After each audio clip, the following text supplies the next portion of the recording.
ताजा रैंकिंग में हरियाणा के ईज ऑफ डूइंग बिजनेस में तीसरे से 16वें नंबर पर आने से उद्यमियों को काफी निराशा हुई है।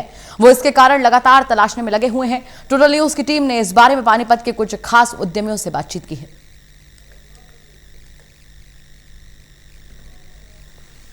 कोरोना काल में हरियाणा में भी झटके खाई इंडस्ट्री से जुड़े उद्यमियों को एक और झटका जोर से लगा है। दरअसल ईज ऑफ डूइंग बिजनेस की रैंकिंग में हरियाणा तीसरे से 16वें नंबर पर आ गया है। अब इंडस्ट्री के लोग बिना संकोच मानने लगे हैं कि बड़े बड़े दावों के पीछे की असलियत सामने आ गई है।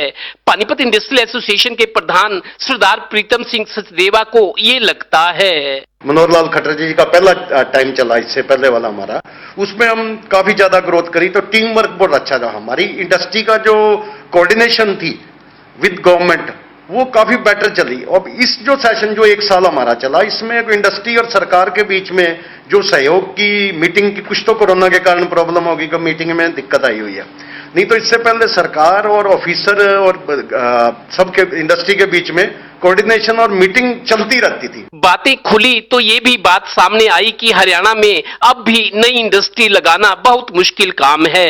खासकर जमीन का सीएलयू लेना कदम कदम पर परेशानियां सामने आती हैं।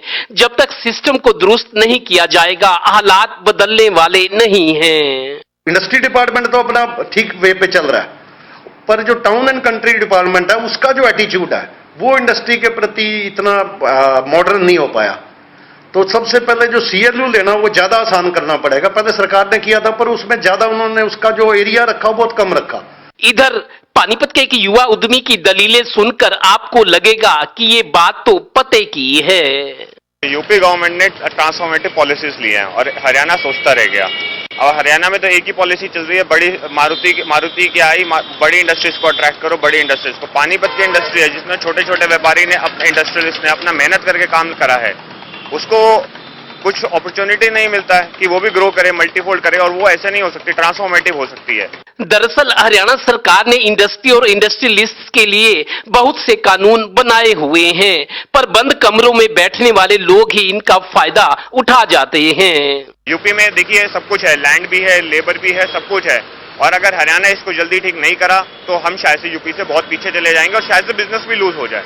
यहाँ के लोगों को भी सोचना पड़ेगा कि धीरे धीरे, भाई यूपी कितनी दूर है, 60 किलोमीटर दूर है, ठीक है, धीरे धीरे क्राइम पे कंट्रोल आ रहा है। जिस दिन थोड़ा फिजिबल सिचुएशन बनेगा, लोग वहां पे शिफ्ट करना चालू कर देंगे। ईज ऑफ डूइंग बिजनेस में हरियाणा को बेशक जोर का झटका धीरे से लगा है, पर पड़ोसी राज्य यूपी की बाँछें खिल गई हैं। यूपी इस रैंकिंग में देश में दूसरा स्थान पा गया। वहां के मुख्यमंत्री निवेशकों, उद्यमियों और अपने अफसरों को बधाई दे रहे हैं। हरियाणा के अफसर कई बार यूपी के अफसरों को अदरवाइज लेते हैं, पर कई मामलों में हरियाणा को यूपी से सीखने की जरूरत है। वो चाहे यमुना से बाढ़ के बचाव की बात हो, सड़क निर्माण क्वालिटी की, या अब ईज ऑफ डूइंग बिजनेस की। कुछ लोग लड़ते हैं, कुछ लड़ते हुए दिखना चाहते हैं। कैमरामैन संदीप नामुंडा के साथ Devendra Kathoria, total news, Panipat bureau.